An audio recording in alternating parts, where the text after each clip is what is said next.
Uma reportagem do jornal Folha de São Paulo informa que o ministro da Justiça e Segurança Pública, Sérgio Moro, virou uma peça estratégica do Palácio do Planalto para enfrentar as críticas feitas pelo ex-presidente Lula.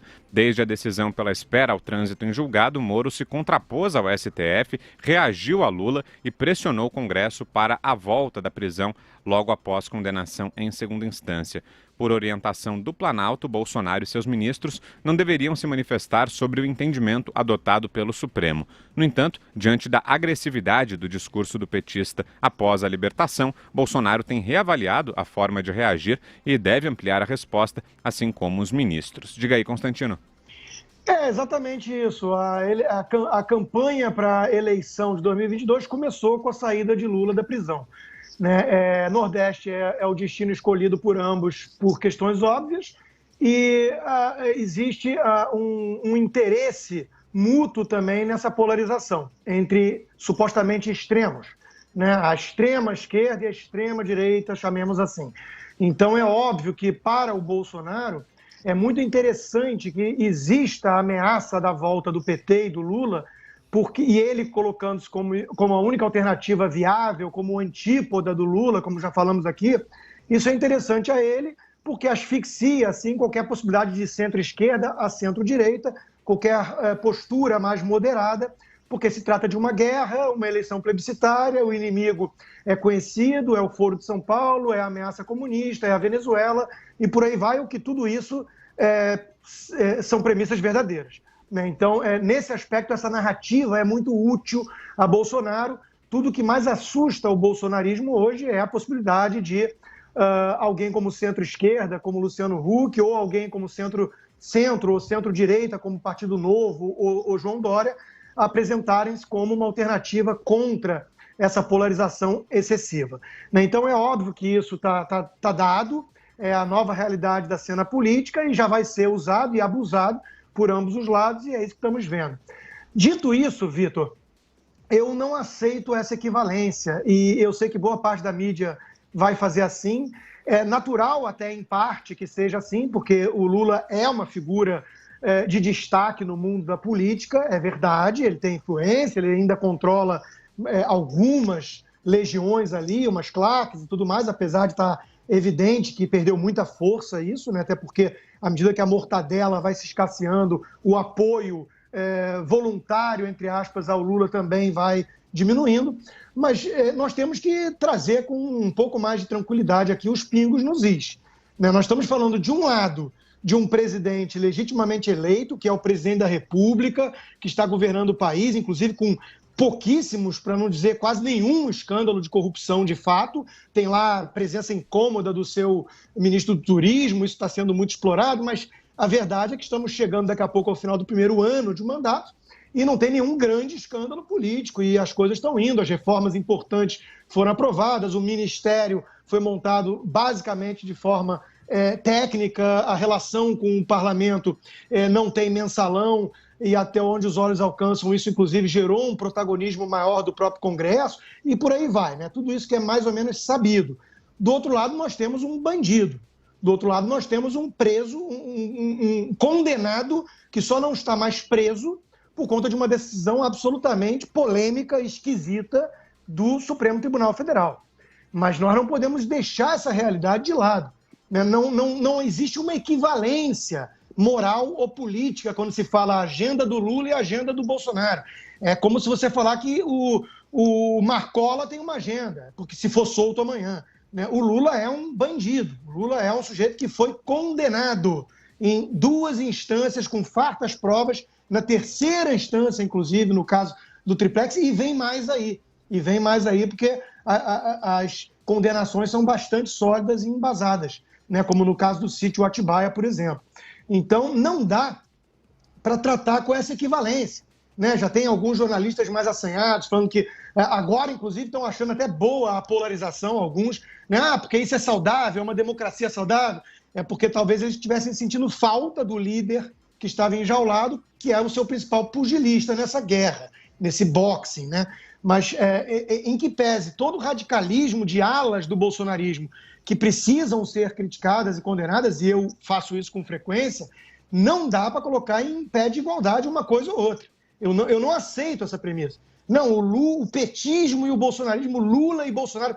Bolsonaro é o presidente legítimo do país e não pesa nenhuma condenação sobre ele, quiçá nenhum caso que ele é réu na justiça sobre corrupção ou coisa dessa natureza. Podemos falar do filho dele, isso é uma outra discussão, mas calma, né? O Lula foi o responsável pelo maior escândalo de assalto ao Estado brasileiro em conluio com empreiteiras, fora o verniz ideológico totalitário do crime de corrupção, que visava perpetuar-se no poder, como aconteceu na Venezuela, desses comparsas que até hoje ele elogia e defende, como, por exemplo, o Evo Morales, que é pauta nossa hoje. Então, calma lá. Eu acho que é muito importante nessa hora a gente separar o joio do trigo. Eu tenho 1000 críticas ao Bolsonaro, mas eu jamais vou colocar como equivalentes. O Lula e o Bolsonaro, dois extremos, precisamos de um espaço no meio. Até que prove o contrário, o Bolsonaro é um presidente que está governando de forma legítima e que não tem nada parecido com a ficha corrida do Lula e seus comparsas. Então, eu acho que é muito importante isso. A Vera citou a comparação que alguns fazem com Mandela.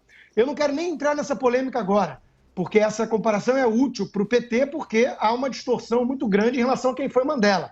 Virou um mito. E é óbvio que é verdade também que ali havia um regime de exceção do apartheid.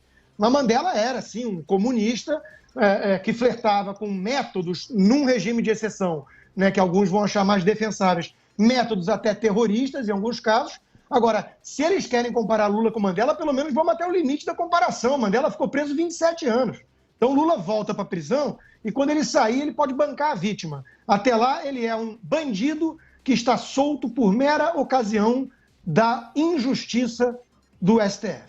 Fala, Vera. A gente tem de discutir aí o que vai acontecer daqui por diante, né, Brown? Porque o Lula vai se dispor a viajar o Nordeste, vai ser interessante para a gente ver que dimensão essa figura ainda tem para além da narrativa petista, para além das redes sociais, porque essa polarização toda aí muito forte nas redes sociais, mas o que se tem na realidade é que nem o Nordeste é mais tão petista e tão lulista quanto já foi, e nem o bolsonarismo é uma força assim tão grande fora dos meios eletrônicos, porque o presidente colhe nas suas pesquisas de avaliação uma redução na popularidade. Então, se alargou um espectro da sociedade que não quer ser pautada por esse tipo de discussão de ismos, né? Não quer seguir nenhum ismo obrigatoriamente, não acha que o único caminho de discussão política no Brasil seja se filiar a algum tipo de líder carismático que conduza, que abra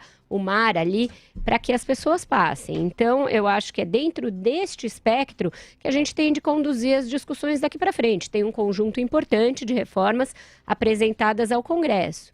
Quem pode cair na armadilha de tirar o pé do acelerador nessas reformas é o próprio Bolsonaro, que não é nenhum liberal de convicção, é um liberal recém-convertido e que está se vendo aí ainda, como você mesmo mostrou na lauda anterior, ainda muito pisando em ovos sobre como lidar diante dessa nova realidade em que o seu antípoda político está solto.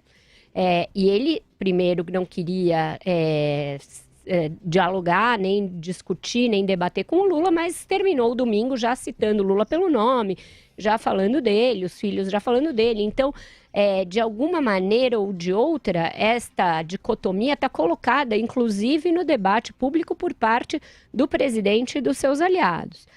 Então, eu acho que a gente tem de fazer aqui, como analista, né, uma análise do que vai acontecer com o Brasil. O Lula saiu aparentemente disposto a ainda tocar fogo no paiol, né? Ele já ameaçou incendiar o país lá atrás. Eu só acho que ele não tem mais o combustível que já teve. Não tinha quando ameaçou, que foi um pouco antes da prisão. Não aconteceu nada quando ele foi preso. A normalidade seguiu na sociedade, em todos, mesmo entre os seus apoiadores, e acho que ele não terá agora. Então, ele vai falar para convertidos, como falou em São Bernardo do Campo, vai mentir à vontade para esse público, porque ele mentiu sobre dados do seu governo, sobre dados do governo da Dilma, sobre os países da região e tudo com a maior disfarçatez. E vai continuar tentando fazer colar essa ladainha segundo a qual ele é um perseguido pela justiça. Se o Bolsonaro não entrar nesse jogo de ficar respondendo a ele todo dia, ele seguirá com a agenda de reformas, mas é uma agenda difícil de explicar quando você tem alguém sem compromisso nenhum com a verdade no palanque, dizendo que você vai tirar emprego, que você vai acabar com a saúde, que você vai acabar com a educação. Então, o governo tem de ter dados, tem de ter um discurso consistente para explicar o que está fazendo. Explicar que quando uma elite se apropria do Estado, que é o que acontece com os servidores, que é o que acontece com aqueles de maior salário, quem mais sofre são justamente os pobres, esses a quem o Lula diz servir. Ele diz servir aos pobres, mas serve às corporações. Essa é a história do PT, uma história de ligação com as corporações muito umbilical, muito próxima, de defesa de alguns privilégios dessas corporações. Então, se o governo souber fazer este debate, inclusive na área social, inclusive na agenda de emprego social, ele vai escapar das armadilhas colocadas por esse componente que o Lula traz, a volta do populismo econômico ao debate. Fala, Josias. Olha, eu não negligenciaria o poder de fogo do Lula. É preciso lembrar que ele transferiu, ou ajudou a transferir para o Fernando Haddad, no ano passado, 47 milhões de votos. Ou seja, a ameaça representada pelo Lula não é uma ficção, é realidade. 47 milhões de votos, um sujeito que estava na cadeia, não é pouca coisa. E também não endeusaria o papel do Bolsonaro. O Bolsonaro ele está, por conta própria, se comportando como uma criança que se joga numa poça de lama depois do banho. É preciso lembrar que o líder dele, por exemplo, no Senado, o Fernando Bezerra, foi apoiador do Lula, ministro da Dilma, está sob investigação de corrupção, e está lá, líder do governo. Ele tem meia dúzia de ministros enrolados com a justiça. Tem gente condenada, tem gente denunciada, tem o ministro, o mais célebre, que é o do PSL, que está lá no Ministério do Turismo, enrolado no laranjal do PSL. Tem o filho, que está aí com essa acusação de peculato e lavagem de dinheiro, e ninguém sabe o que tem, porque o Supremo travou a investigação. O que é mais incômodo é que o Supremo Tribunal Federal interfira nesta cena com decisões esdrúxulas, porque uma das belezas da democracia é a prerrogativa que o eleitor tem de cometer erros por conta própria a cada 4 anos. Mas o ideal é que o sujeito cometa pelo menos erros diferentes. Agora, você, com base em decisões do Supremo, colocar o eleitor numa situação em que ele pode vir a ser chamado a cometer erros já conhecidos, como Lula ou coisas do gênero, isso é muito triste. E o Bolsonaro, em conversas privadas, ele tinha dito que reagiria às provocações do Lula com racionalidade. O problema é que a racionalidade do Bolsonaro, ela vira superstição cada vez que ele tem que passar por baixo de uma escada. E o Lula, que é um político de uma intuição muito aguçada, ele arma uma escada atrás da outra. Em menos de 24 horas, depois de sair da cadeia, o Lula e o Bolsonaro já estavam pendurados nas manchetes, chamando um ao outro de miliciano e de canalha. A ideia de terceirizar a ministros como Sérgio Moro as respostas ao Lula tem poucas chances de prosperar, porque o Moro, de fato, recebeu o sinal verde do Planalto para se firmar ali como um contraponto ao Lula, até porque ele foi chamado pelo Lula de canalha, de mentiroso. Seria um sangue de barata se não reagisse a isso. Mas é improvável que o Bolsonaro se mantenha em silêncio.